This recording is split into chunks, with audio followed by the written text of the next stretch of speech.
Bonjour, nous allons vous présenter dans cette vidéo la trilogie des tests LR, LM et WORLD dans le cadre du cours de statistiques mathématiques. Cette vidéo sera présentée par Si-Meng Lee, Meltem Insi et Hoa Quynh Tran. Premièrement, nous allons exposer le principe de ces tests. Ensuite, nous enchaînerons sur un exemple d'application analytique et sur une application sous SAS. Le log likelihood ratio test compare les log vraisemblances de deux modèles. Il est égal à moins 2 fois la différence entre la log vraisemblance sous H0 et sous H1. Ici, θ chapeau H0 est l'estimateur du maximum de vraisemblance de θ sous H0 et θ chapeau H1 l'estimateur de θ sous H1. La statistique de test du rapport de vraisemblance converge vers une loi du qui-2 à p degrés de liberté, égale au nombre de contraintes imposées par l'hypothèse nulle. La zone de rejet suivante nous permet de conclure le test. En effet, nous rejetons l'hypothèse nulle lorsque la statistique de test est supérieure au quantile d'ordre 1-alpha. Concernant le test du multiplicateur de Lagrange, nous sommes en présence de deux cas de figure. Le cas univarié, pour lequel il n'existe qu'un seul paramètre inconnu, et le cas multivarié, où nous sommes en présence de plusieurs paramètres inconnus. Dans le cas univarié, le score représente la dérivée de la log vraisemblance par rapport au paramètre θ. Le gradient est la réalisation du score. Le score indique la sensibilité de la fonction de vraisemblance à son paramètre θ. Il est aussi possible de conclure ce test à l'aide de la p-value qui est égale à 1 moins la fonction de répartition de la réalisation du test LM. Lorsque la p-value est supérieure à alpha, nous ne rejetons pas l'hypothèse nulle. Dans le cas contraire, l'hypothèse nulle est rejetée.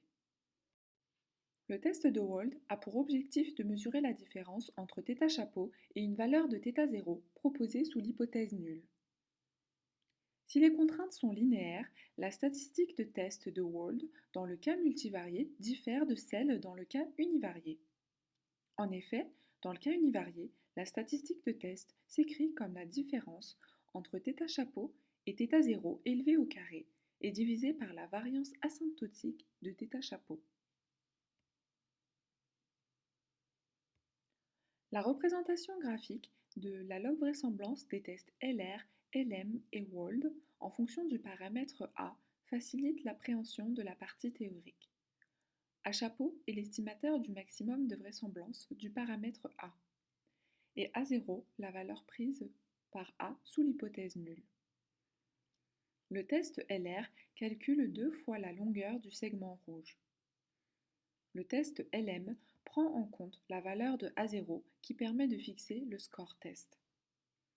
Le test de WORLD, conformément à sa formule théorique, prend en compte la différence entre A chapeau et A0. Nous utilisons pour cet exemple un échantillon suivant, une loi de Weibull, avec la fonction de densité suivante. La fonction de log vraisemblance de l'échantillon est la somme du logarithme de la fonction de densité. Elle est s'écrit de la manière suivante. Ensuite, nous allons définir bêta chapeau, l'estimateur du maximum de vraisemblance. Nous définissons le gradient qui est une matrice des estimateurs du maximum de vraisemblance. Supposons un échantillon de taille n égale 100 avec alpha égale 2 et la somme de xi au carré égale 871. Ainsi, nous obtenons bêta chapeau égale à 2,75. Il n'y a pas de solution analytique pour alpha chapeau, nous devons donc utiliser des algorithmes d'optimisation numérique pour obtenir une réalisation alpha chapeau. Nous souhaitons faire un test sur le paramètre bêta en utilisant les tests LR, LM et WORLD. Nous allons refaire les trois tests avec deux paramètres sous SAS. Nous souhaitons tester sous H0 bêta égale 3 et sous H1 bêta différent de 3.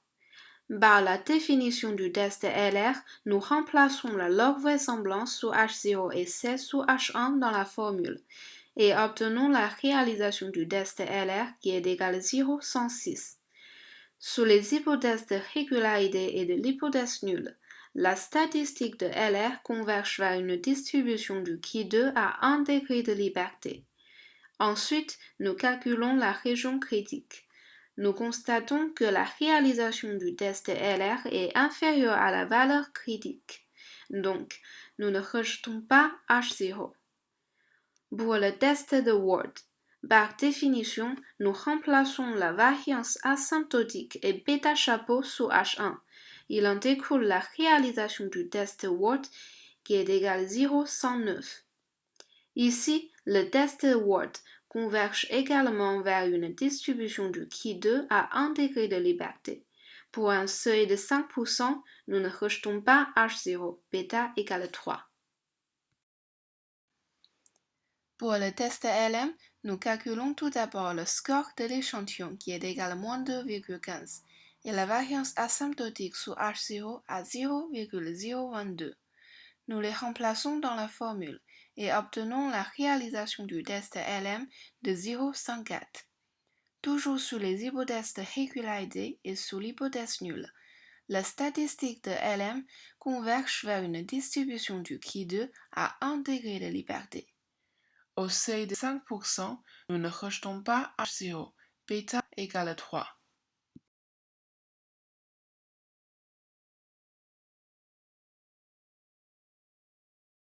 Dans la troisième partie, nous allons reprendre un sujet d'examen de statistique pour appliquer les notions présentées sous SAS. Nous admettons toujours la fonction de densité de la Lorentz comme dans la deuxième partie. Nous souhaitons estimer dans cette partie le θ qui a un vecteur regroupant les paramètres alpha et bêta. Nous allons tester ici soit 0, alpha égale à 2 et bêta égale à 3 contre H1, alpha et bêta respectivement différents de 2 et 3. Tout d'abord, nous allons générer 100 observations distribuées selon une loi Weibull d'espérant 2 et de la variant 3.